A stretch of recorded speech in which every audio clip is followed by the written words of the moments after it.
Well, the man that's been arrested and could be charged early on Monday morning in the U.S. Is a 58-year-old man who has a long and complicated history with law enforcement going back over about 20 years and has convictions and charges, including having a machine gun and having holed himself up against law enforcement at one point.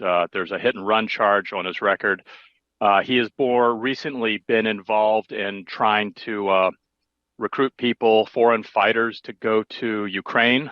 He seems to have been very agitated about that conflict and said, at least in an interview with the New York Times about a year ago, that he had traveled to Ukraine to look at the situation there himself. So we don't know a whole lot more. We don't have much about his motivations for this. And as the Secret Service reported earlier, they didn't initially say whether he was able to fire off any rounds at the president while he was on the golf course about early afternoon Sunday in Florida.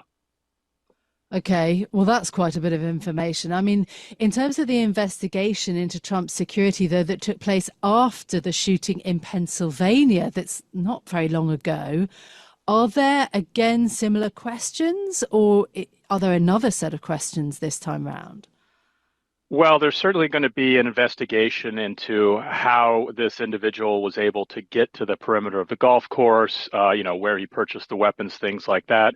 At least initially, there's been a lot of praise for the Secret Service agent who was looking apparently like one hole ahead of where the president was playing and spotted a rifle coming through the fence line there, engaged with the person there, who then fled and was captured a little bit later in a car north of West Palm Beach.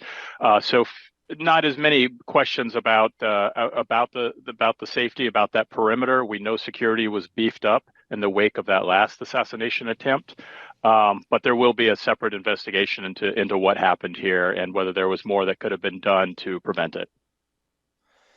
Bill, what sort of impact could this have on the presidential race? Of course, the last attempted assassination of Donald Trump was kind of seen as a very key moment in the campaign.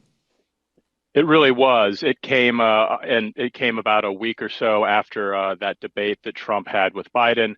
There was a slight bump in the polls for Trump at the time. It's going to be a few days before we know if this changes voters' perceptions at all about the race. One big difference this time is there's no video footage, no photography from the incident that happened.